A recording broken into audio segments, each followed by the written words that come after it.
I went to a new internal medicine doctor for a thyroid check. He frowned and asked who had treated me before. I said, my father. He's a doctor. He went quiet for a moment, then said seriously, we need to run some tests right away. What I'm seeing shouldn't be there. The words hung in the sterile air of the exam room, colder than they should have been. The fluorescent lights buzzed overhead, casting a harsh white glow across the walls. The sharp smell of disinfectant mingled with the faint bitterness of burnt coffee in the corner, the kind that lingers too long in metal pots. I shifted on the crinkling paper sheet beneath me, my mind racing faster than my pulse. I was 31, not old by any stretch, but the long hours, endless deployments, and constant stress of being in the Marines had aged me in ways I never expected. Still, I hadn't thought anything serious was going on, just exhaustion. I blamed it on the years of late nights, rushed meals, and the ever-present pressure of military life. My body had been through a lot, but it wasn't until the fatigue felt deeper, hollow, almost, that I decided to get checked out. But this sudden shift in the doctor's demeanor, it caught me off guard. I hadn't even meant to seek help. I was just there for a routine check-up, something I'd been putting off for too long. But it was supposed to be simple. I hadn't expected to hear those words, spoken with such careful seriousness. Something was wrong, and Dr. Keller's expression told me more than I wanted to know. I glanced at the ultrasound screen beside me. The grainy image showed the outline of my thyroid, but something was off. I didn't know enough to pinpoint what, but I felt it, the dread curling in my stomach, tightening with every second that passed. He was too calm, too quiet. That was the moment I realized this wasn't just about feeling run down. Something far worse was going on, and the man I had trusted with my health, my father, was somehow involved in this. Dr. Keller's voice broke through my thoughts. Who treated you before this? My father, I repeated. He's a doctor. He didn't respond right away. His lips pressed together, his eyes narrowing as he examined the screen again. For a moment, I could almost hear him weighing his next words carefully, as if deciding how to break the news. Your father's been managing your thyroid care, he asked, voice low and measured. I nodded, the words catching in my throat. Yes, for as long as I can remember. His gaze flickered to me, and for the first time, a glint of something concern, maybe even disbelief, passed through his otherwise calm demeanor. He took a deep breath, exhaled slowly, and then said it, each word weighed down with meaning. This doesn't match what your father's records show, he said, his voice steady but lined with something like caution. I'm concerned. What I'm seeing here, it doesn't match what we're supposed to be seeing at all. I blinked, the reality of what he was implying crashing into me. My father, my own father, had always been the one I turned to for advice, for medical care, for everything. He was the man who had helped raise me, the man who stitched me up after too many cuts and bruises, who reassured me when I felt unwell. He was the one who had never let me down, or so I thought, but now in this cold exam room I realized something was off. Something had been off for a long time, and Dr. Keller's words confirmed it. The man I had trusted most in the world might have been hiding something from me, something I couldn't yet understand but could feel in the pit of my stomach. Did he ever suggest a biopsy? Dr. Keller asked, breaking the silence. No, I whispered. He said everything was fine. Dr. Keller's expression hardened. We need to run more tests. There's no time to waste. The room felt smaller. The weight of the unknown settled over me, suffocating, as I tried to reconcile the calm reassurance I had always felt from my father with the cold fear now growing inside me. What had he been hiding all these years? And why? For the first time, I felt the sharp edge of doubt sink into the foundation of everything I had ever trusted. It was the beginning of something I couldn't yet name, but I knew it would change everything. The next day, I sat in the exam room, my nerves frayed and taut. The quiet hum of the fluorescent lights above did little to calm the growing storm in my chest. I couldn't stop replaying Dr. Keller's words in my mind. Something was wrong. My father had been my doctor for as long as I could remember. I trusted him. But now, there were questions I couldn't ignore. What had he missed? Or worse, what had he hidden from me? I kept telling myself to remain calm. It was just a test, just a routine follow-up. But the more I thought about it, the more I realized how much I didn't know. My father, who had always been the one to soothe my fears, the man I had turned to for everything, was suddenly a stranger. His control over my health, my life, was more than just protection. It was suffocating. Dr. Keller had said we needed to run more tests, but the uncertainty gnawed at me. I was already on edge, the fatigue that had plagued me for months still hanging heavily over me. I was tired in a way I couldn't explain. Not just physically. Mentally, it was as if my body had been running on fumes for so long that it couldn't remember what it felt like to be whole. I hadn't wanted to admit it before, but now the truth was undeniable. Something had been wrong for a long time, and it wasn't just stress or the grind of military life. It was something deeper, something darker. I paced the sterile room, the paper under my boots crinkling with each step. The smell of antiseptic lingered in the air, mixing with the faint scent of stale coffee. The world outside felt far away, distant, as I tried to process everything Dr. Keller had said. But it wasn't just his words that haunted me. It was the silence that followed. The questions that had gone unasked for so many years. Why hadn't my father ever referred me to a specialist? Why hadn't he suggested I see anyone else? The sound of the door opening brought me back to the present. Dr. Keller stepped in, holding a file in his hands. His expression was serious, more serious than I had expected. He set the file down on the counter and looked at me, his eyes steady. But there was a concern there that hadn't been present when we first met.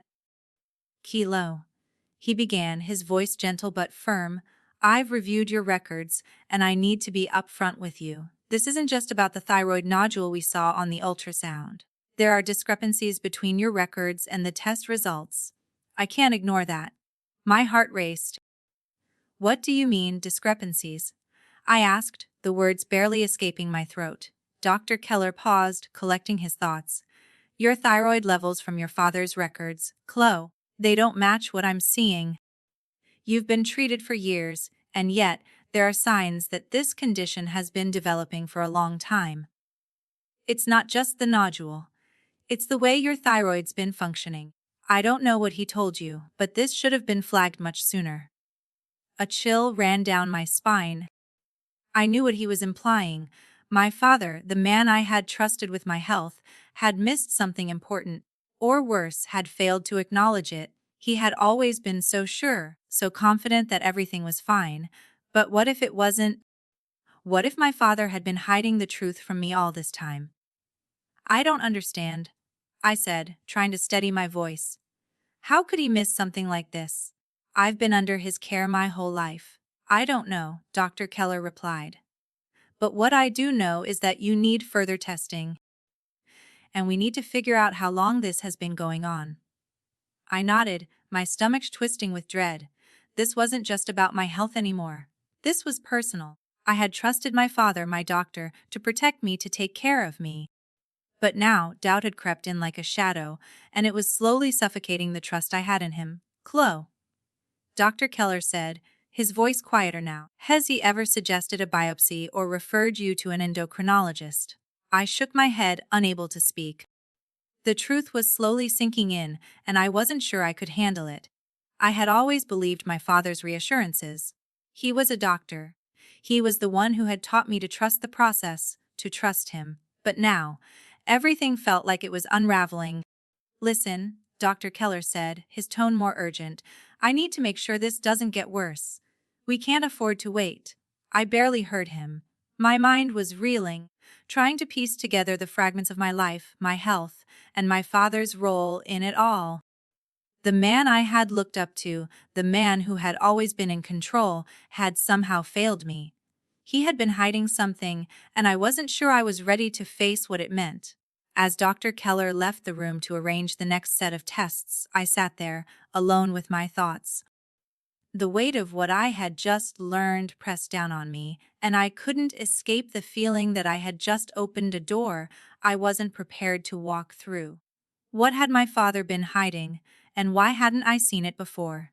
I didn't know the answers, but I was about to find out. And once I did, there would be no going back. I left the clinic feeling like I was walking through fog. The weight of Dr. Keller's words clung to me like a heavy coat, and the air outside felt too cold, too sharp, even though it was late spring. My truck sat there in the parking lot, the engine humming quietly as I gripped the steering wheel, unsure of what to do next. The quiet hum of the highway was a distant sound, muffled in my head as I tried to process everything. I thought about calling my father. I thought about asking him why. But I knew I couldn't. Not yet. Not until I knew more. Not until I had answers that didn't come from him. The last few months of my life had felt like an endless blur of deployments and training and exhaustion. But this was different. The quiet terror I felt in my chest wasn't like anything I'd ever experienced. In the military, you learn to push through pain, to ignore it and keep moving forward. But this was different. The uncertainty, the doubt, it gnawed at me. Dr. Keller's concern had been palpable. When he showed me those images on the screen, I had barely been able to process them. I'd seen the grainy black and white scans of my thyroid. A nodule, something that shouldn't be there. But my father had always said everything was fine. Always. As I drove down the highway, I couldn't shake the feeling that something was wrong. Something had been wrong for so long, and I had never questioned it. My father had been my doctor, my protector. But now, I was beginning to wonder if that protection had come with strings attached, strings I didn't see, strings that had been pulling me in ways I couldn't understand. I pulled into the parking lot of the base clinic near Dayton, the familiar blue and white sign a stark contrast to the mess of thoughts swirling in my mind. The world around me seemed normal, even as I felt like I was slipping out of sync with everything I thought I knew. The gravel crunched beneath my boots as I stepped out of the truck. The faint smell of gasoline mixed with the usual scent of the parking lot, nothing new. Nothing out of the ordinary.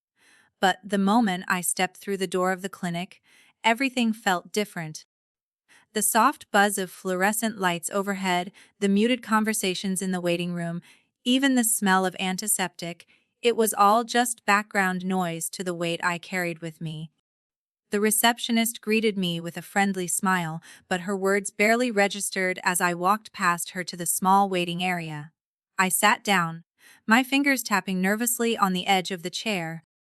I knew I needed to figure out what was going on, but every step forward felt like I was being pulled further into an unknown darkness. The nurse called my name after what seemed like an eternity, and I followed her down the hallway to the exam room. The walls here were painted a soft beige, nothing special, but the air felt colder now. The faint scent of disinfectant in the corners, the quiet shuffle of the nurse's shoes on the floor, it all felt like a dream I couldn't wake up from. Chloe, the nurse said, taking my vitals quickly. How's everything going today? I forced a smile, but I could tell it didn't reach my eyes. Just routine stuff. Nothing special. But it wasn't nothing. Nothing had felt normal since the moment Dr. Keller had shown me that ultrasound. As the nurse finished up, she handed me a gown and left the room. I stood there, staring at myself in the mirror, trying to find something familiar in my reflection. The woman looking back at me didn't feel like the same person I'd been yesterday. The doubts, the fears, they had started to chip away at the person I had always thought I was. I didn't even hear the door open until Dr. Keller stepped inside. He looked at me with those same sharp eyes, but this time there was a hint of something else, concern, maybe even a little regret. He didn't waste time. Kilo, he said softly, his voice steady but laced with seriousness. I've been reviewing your records from your father's office, and we need to talk. I nodded, my throat tight. What's going on? He hesitated before sitting down across from me. His fingers drummed lightly on the desk as he collected his thoughts. I need to be honest with you. The results from your last few tests, they don't match up with what your father's been reporting. There's something wrong, Chloe. I felt a cold wave of panic rise in my chest. What do you mean, something wrong? Dr. Keller pulled out a few sheets of paper from a file and set them on the desk in front of me. They were printouts of my past test results, the ones from my father's office. I stared at them, not sure what I was supposed to be looking at. The numbers didn't make sense to me. But there was a little note scribbled in the corner of one of the pages. "Do you see this?" Dr. Keller asked, pointing at it. "Your TSH levels, there's a marked discrepancy between what's been recorded here and what I'm seeing now. The levels are much higher than what your father's office has shown. This isn't a sudden change, either. This looks like it's been developing for years." I couldn't breathe. My heart raced as I looked at the page in front of me, the numbers swimming on the paper. It didn't make sense. My father had always said I was fine. He'd never mentioned anything like this. "I don't understand," I said, my voice shaking. "What didn't he tell me? Why hasn't he done anything about it?" Dr. Keller's eyes softened. "I can't say for sure, Chloe. But based on these records, it looks like this issue has been ignored. Your father may have been keeping you in the dark about this for a long time." "I'm sorry." His words hit me harder than anything I'd heard before. I had spent my whole life trusting my father, relying on him not just as a doctor, but as a figure of authority in every part of my life. But now everything was crumbling. "Chloe, I know this is a lot," Dr. Keller continued, his tone gentle but firm. "But we need to figure out what's going on with your thyroid, and we need to do it now. We need to run more tests and see how long this has been developing." I nodded, too overwhelmed to speak. The doctor's calmness made it all feel so real, so immediate, but inside I was reeling. How could my father, the man I had trusted most, have kept this from me? How long had he known? I didn't know the answers yet, but I would find them. I had to. The next day, I found myself driving through the familiar streets of my hometown, the roads almost too well known, the kind of route that felt like it was etched into my memory. I could see the grain silo in the distance, towering over the landscape like it always had. But today, everything felt different. The world around me hadn't changed, but I had. I hadn't planned to come home not like this. Not with all the questions buzzing in my head, but I had to confront him. I couldn't keep pretending everything was fine when it wasn't. The more I thought about what Dr. Keller had said, the more I realized how deeply my father had hidden this from me. I pulled into the driveway of my childhood home. The same white siding, the same blue shutters, the porch swaying gently in the breeze. It looked the same, but it didn't feel the same. My stomach tightened, and I had to take a deep breath before stepping out of the truck. It felt like I was walking into a house that had once been a refuge, but now it felt like a place full of ghosts. My mother opened the door before I even knocked. She saw my truck and must have known it was me before I even stepped out of the vehicle. "Sarah," she said softly, her arms wrapping around me in a tight hug. "Why didn't you call? You look thinner, sweetheart." I couldn't bring myself to tell her what had happened, not yet. I didn't know how to explain it. "I'm fine, Mom," I said, my voice hollow even to my own ears. "Just been busy." She pulled back, her eyes scanning my face with the care only a mother has. "You've been working too hard. Your father's been asking about you, you know." "Yeah," I said, my voice thick. I knew he had been asking about me. He always did when I came home. But today, it wasn't the same. Today, I wasn't the same. She gave me a quick kiss on the cheek before stepping aside, letting me into the house. The familiar scent of home, freshly baked bread, the faint perfume she wore hung in the air. Everything was the same, just as it always had been. But it felt off, like something was shifting, and I wasn't sure I was ready to face it. I walked down the hall toward my father's office, my steps slow, heavy. My father was sitting behind his desk, his glasses perched on the tip of his nose, reviewing charts just like he always had. The soft light from his desk lamp cast a warm glow over the room, but it didn't feel warm to me anymore. I stood there for a moment, just watching him. For the first time, I noticed the lines on his face were deeper, more pronounced than I remembered. There was something different about him, something I couldn't place. "Sarah, what a surprise," he said, his voice warm but controlled, the way it always was when he was trying to hide something. He smiled as he looked up, but it didn't reach his eyes. "Come here." I stepped into the room, my chest tightening. "Dad," I began, my voice shaking despite my best efforts to keep it steady. "I need to talk to you." He didn't say anything at first. He just set down the papers he was holding and looked at me, his expression shifting from mild curiosity to something more guarded. "What's on your mind?" he asked, his tone casual, like nothing had changed. I walked to the chair across from his desk and sat down, trying to steady my breath. "I went to see another doctor, Dr. Keller," I said, keeping my voice calm. "He found something, a nodule in my thyroid." His expression didn't change, but I saw the subtle flicker of surprise in his eyes, quickly masked by that same controlled calm. "A nodule? That's nothing to worry about, Sarah. I've been managing your care for years, you know that." I felt a sharp sting in my chest. "That's what you've always said. Everything's fine." "But it's not fine, Dad. Dr. Keller said this has been developing for years.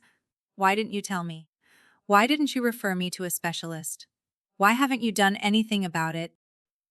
He leaned back in his chair, his hands folding neatly in front of him, the calm still present in his posture, but I could hear the slight edge in his voice. "I've been taking care of you your whole life. I know what's best for you, Sarah. You don't need to panic over something like this." I shook my head, frustration building. "You've always said that. But why didn't you tell me the truth? Why didn't you mention any of this? Why didn't you ever suggest a biopsy? Why are my test results so different from what Dr. Keller's seeing?" He didn't respond right away. His jaw tightened, just slightly, but it was enough for me to see the crack in his armor.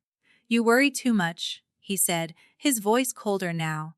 "I didn't want to upset you with every little thing that came up. I've been taking care of you, Sarah. You're fine." But I wasn't fine. I wasn't fine at all. "Dad, this isn't just a small thing. This is my health, and you've been keeping me in the dark about it." The silence between us grew heavy. I could feel the years of control, the years of him making decisions for me, closing in around us like a tightening noose. This wasn't about a nodule or a thyroid anymore. This was about trust, about everything he'd hidden from me, about the years of my life that I realized might have been shaped by his need to control me, to keep me close. "I've always done what I thought was best for you," he said quietly, his voice softer now. "I didn't want to burden you with things that weren't necessary. You're my daughter, Sarah. I've always protected you." "But you didn't protect me, Dad," I whispered, feeling the sting of the words. "You kept me in the dark. You made decisions for me without telling me the truth. That's not protection, that's control." His face hardened, and I saw something I hadn't noticed before: fear. Fear of losing me, of losing control. "You don't understand," he said, his voice thick. "I did it because I love you. Because I wanted to keep you safe." "You didn't keep me safe," I shot back. "You kept me locked in this prison of your making." The words hung between us, thick with emotion. His shoulders tensed, and for a moment I thought he might stand up, might shout. But instead he sat back in his chair, defeated. "I didn't know how to let go," he murmured, more to himself than to me. "I couldn't let go of you." I stood up, my hands trembling. I couldn't stay here, couldn't listen to any more excuses. "I need answers, Dad," I said, my voice barely above a whisper. "I need the truth." He didn't reply. Instead, he looked at me, his eyes filled with something I couldn't place: regret, fear, maybe both. But I couldn't stay, not anymore. As I walked out of the office, I realized that everything had changed. There would be no going back to the way things were. I drove around town for a while, unsure of where to go or what to do next. My childhood home still stood there in the distance, a quiet, unassuming place that had been a refuge for me for so many years. But now, everything felt distant. The memories felt tainted somehow. My father's actions had peeled back layers of my life I hadn't even known were there, and I was left standing in the ruins of trust. I had never imagined it would come to this. I had always thought that no matter what happened, my father would be there, unshakable, a constant in my life. But now, I felt like a stranger in my own family. How had I not seen it? How had I missed the cracks, the way he controlled every part of my life without me ever questioning it? I parked my truck at the edge of the small diner in town, the familiar neon sign flickering weakly in the late afternoon light. The smell of frying food and fresh coffee wafted from the entrance as I stepped out, the cool breeze brushing against my face. The town felt as it always had, unchanging, steady, but I knew I wasn't the same. Not anymore. Inside, the chatter of the regulars filled the space. A mix of soft voices and clinking silverware. Lydia, the waitress who had worked there for as long as I could remember, greeted me with a warm smile. Her hands were steady as she handed me a mug of black coffee, the warmth of the cup offering a small comfort. "Haven't seen you in a while, Sarah," she said as she placed the cup in front of me. Her eyes softened, but there was something in them that I couldn't quite place. "Your daddy must be glad to have you home." I took a deep breath, forcing a smile. "Yeah, I guess so." Lydia didn't press me for more. She just wiped down the counter, the soft sound of her rag against the surface filling the silence between us. I could feel the weight of my thoughts pulling at me, but I wasn't ready to share. Not yet. But Lydia wasn't finished. "Your daddy's a good man, Sarah," she said, her voice low and sincere. "He's helped this town through a lot.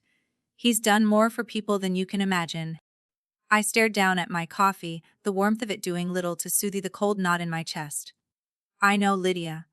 But sometimes, even good men make mistakes." Her eyes softened even more, and she leaned closer to me, her voice barely above a whisper. "Your daddy means well. He's always meant well." Those words hit me harder than I expected. He had meant well. That was what everyone said. That was what my mother had said, what the townspeople said, what I had told myself all these years. But I couldn't ignore what Dr. Keller had uncovered. The missing records, the unexplained lab results, the unprescribed medication. Those weren't just mistakes. They were deliberate. I drank the coffee in silence, my mind swirling. How many others had been affected by my father's actions? How many had trusted him the way I had, only to be kept in the dark? I had to know. I had to find out what he'd been hiding, not just from me, but from everyone. When I finished my coffee, I paid Lydia and left the diner, the weight of my decision heavy in my chest. I didn't know what I was going to do, but I knew I couldn't stop now. I had to find the truth, no matter how painful it was. I drove to Carol's house next, the retired nurse who had worked alongside my father for over a decade. She lived on the edge of town, her house a small white farmhouse with peeling paint and wind chimes that clinked in the breeze. It felt like a place frozen in time, a place that hadn't changed in years. When Carol opened the door, her eyes widened in surprise before she pulled me into a tight hug. "Sarah Whitman, my goodness, you've grown up," she said, her voice warm with affection. I smiled, though it didn't reach my eyes. "It's good to see you, Carol." We sat on her porch, the late afternoon sun casting long shadows over the lawn. I could hear the faint chirping of birds and the rustling of the wind through the trees, but the sounds felt distant, muffled by the storm brewing inside me.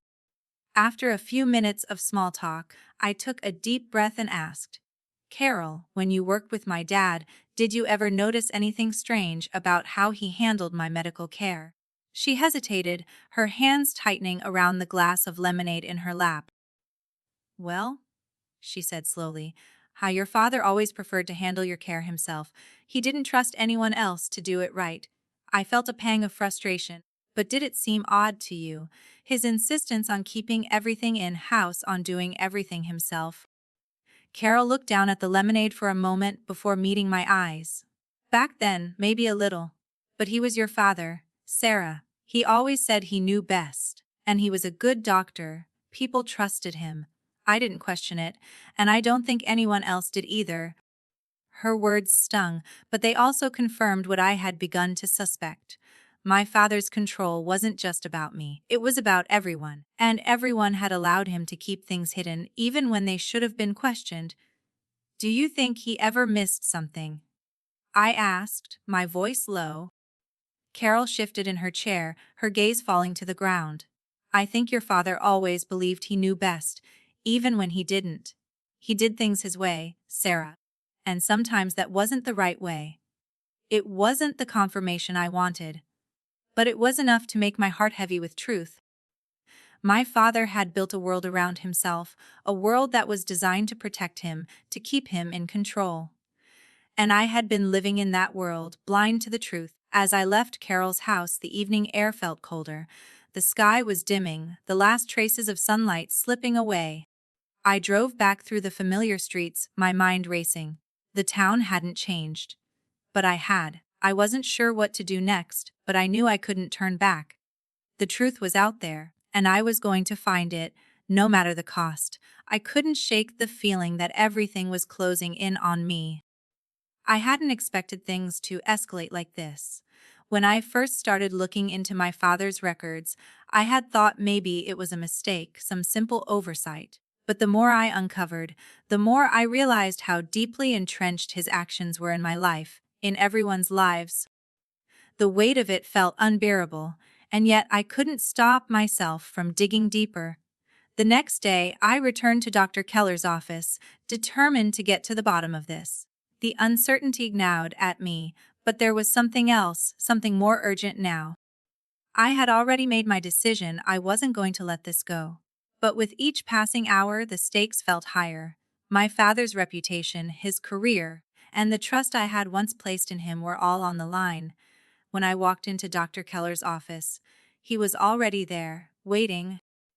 His face was more serious than usual, his eye darkened by the weight of what he had seen. "Sarah," he said softly, his voice steady but tinged with concern. "I've been reviewing your father's records more carefully." I sat down across from him, my heart racing.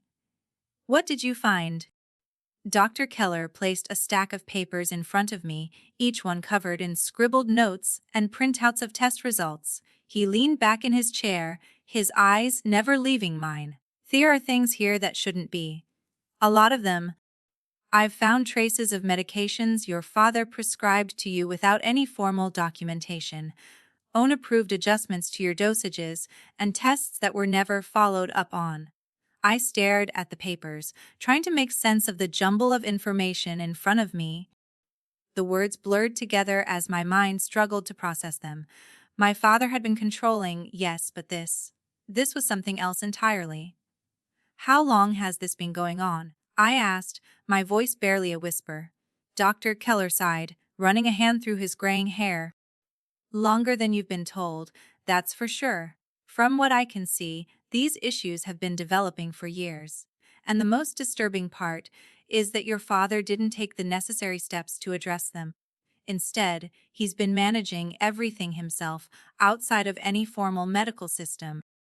I felt the room closing in around me, the silence stretching between us like a chasm. I had trusted him. I had trusted my father with everything, my health, my future, my very well-being. But now I didn't know who he was anymore. This wasn't just neglect. This was something darker. And it had been going on right under my nose. Dr. Keller's voice broke through my thoughts. "Sarah, I know this is difficult to hear, but I want you to understand what we're dealing with here. This is a serious issue. And it's not just about you. There are other patients, other people who may have been affected by your father's actions. If you want to pursue this, we need to act quickly." I nodded. The words stuck in my throat. I knew what I had to do, but it didn't make it any easier. I had to report him. I had to tell the truth, no matter how much it hurt. But even as the decision settled into my mind, I couldn't shake the feeling of betrayal. My father had been the one person I thought would always protect me. But now, it seemed like everything had been a lie. Dr. Keller leaned forward, his expression grave. "There's more, Sarah. The discrepancies in your father's records go beyond just your case. There's a pattern here, one that looks like it's been going on for years. I'm obligated to report this to the state medical board, but you'll need to file your own complaint as well. The more weight we have behind this, the better." I took a deep breath, my mind racing. This was real now. This wasn't just about me anymore. It was about all the people my father had treated, all the lives he had touched, and how many of them had been affected by his actions. I had never imagined my life would lead me here, to this point of confronting my father's failures, his secrets. But I had come too far to turn back now. "I'll file the report," I said, my voice steadier than I felt. "But I need to know more. I need to see everything." Dr. Keller nodded. "I'll help you. We'll get the full picture. But you need to be prepared, Sarah. This will be a long process. It's not going to be easy." I glanced down at the papers in front of me, the cold reality of what lay ahead sinking in. It wasn't just about my health anymore. It was about justice. It was about confronting the lies, the secrets, and the trust that had been shattered. I had to see this through, no matter the cost. "I'm ready," I said, my voice firm. "Let's do this." As I left Dr. Keller's office, the weight of the decision hung heavily on my shoulders. But it was no longer the fear of what my father had done that kept me up at night. It was the fear of what might happen if I didn't take action. The truth had to come out. I couldn't let my father's mistakes destroy any more lives, even if it meant tearing down everything I had ever known. The path ahead was uncertain, but I wasn't afraid anymore. I was determined. The truth was out there, and I was going to find it, no matter what. The morning of the hearing, the air felt different. The sun was pale, barely making its way through a thin veil of clouds. The world seemed washed clean, too quiet, as if it were holding its breath. I stood in front of the mirror, my military uniform crisp and exact, the fabric tight against my shoulders, the weight of it grounding me. The creases in the pants sharp, the insignia gleaming, every detail in its place. For a moment, it felt like the uniform was all I had left, something steady in the storm I was about to walk into. I hadn't anticipated how difficult this would be. I thought the moment I walked into that room, everything would fall into place. But standing there in front of the mirror, I realized how little I actually knew about what was coming. This wasn't just about me, about my health, or even about what Dr. Keller had uncovered. This was bigger. This was about my father, my doctor, and everything he had been hiding. I wasn't sure what I expected when I left home, when I filed that complaint. But I didn't expect the silence. I didn't expect the weight of it all to hang over me. My father had been everything to me, and now I had to face him, not as my dad, but as a man who had broken my trust. I was about to stand in front of a board of strangers, with my life laid out in front of them, my father's life, too. There would be no turning back after this.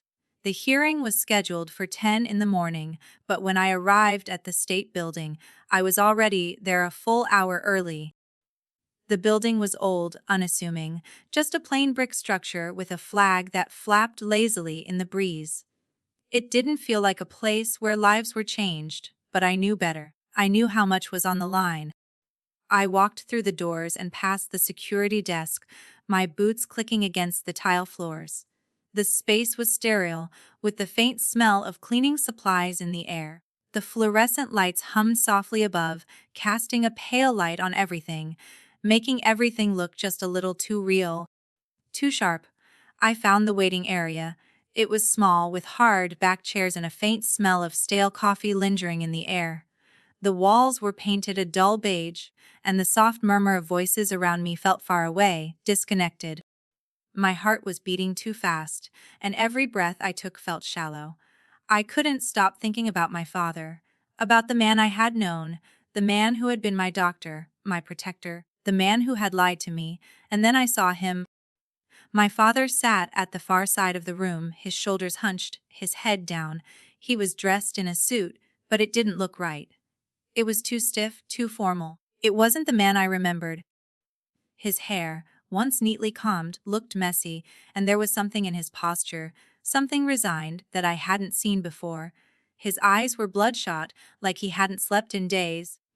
And when he glanced up and saw me standing there, the room seemed to hold its breath. He stood slowly, his hands trembling just slightly as he adjusted his glasses. "Sarah," he said softly, his voice cracking just a little. "I didn't expect you to be here." I didn't respond right away. Instead, I just stared at him, my chest tight. The emotions that had been building inside me since this whole thing started were coming to a head. Anger, betrayal. "I'm here," I said finally, my voice barely above a whisper. Because I can't keep pretending anymore. He looked away, his hands fidgeting in his lap.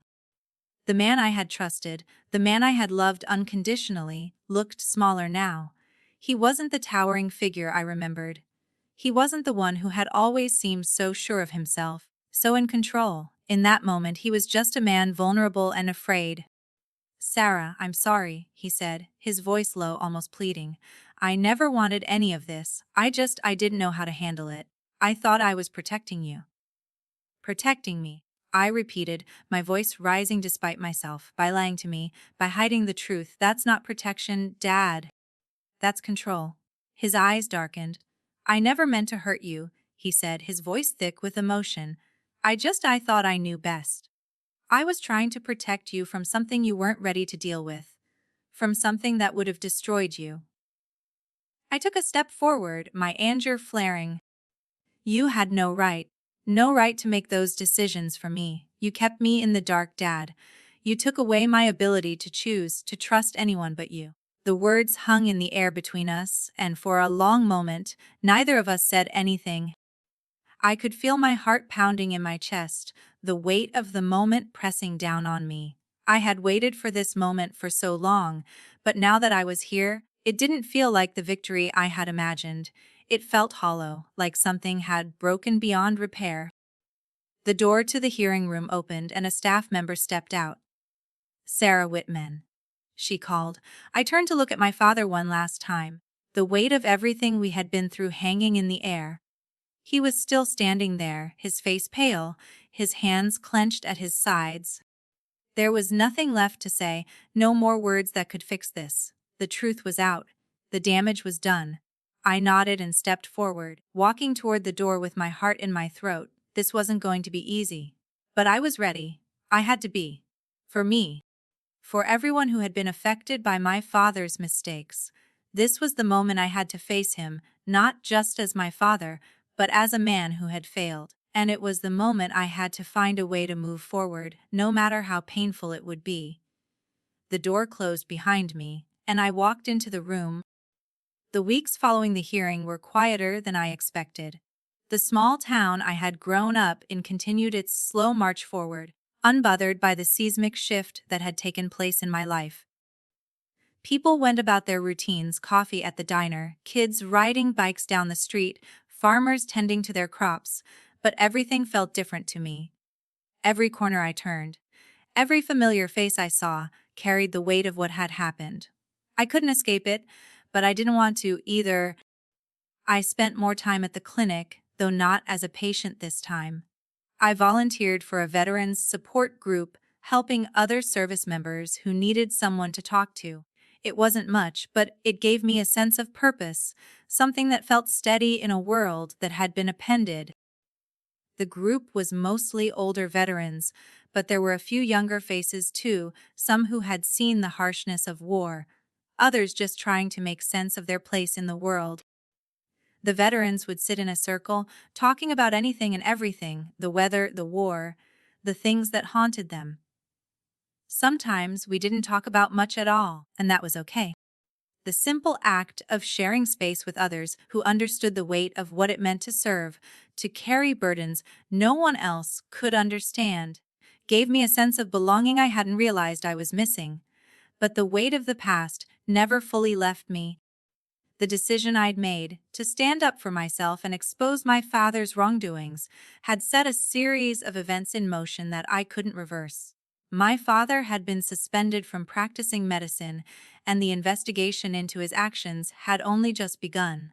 But the consequences didn't stop there. His reputation in the town had been irrevocably shattered.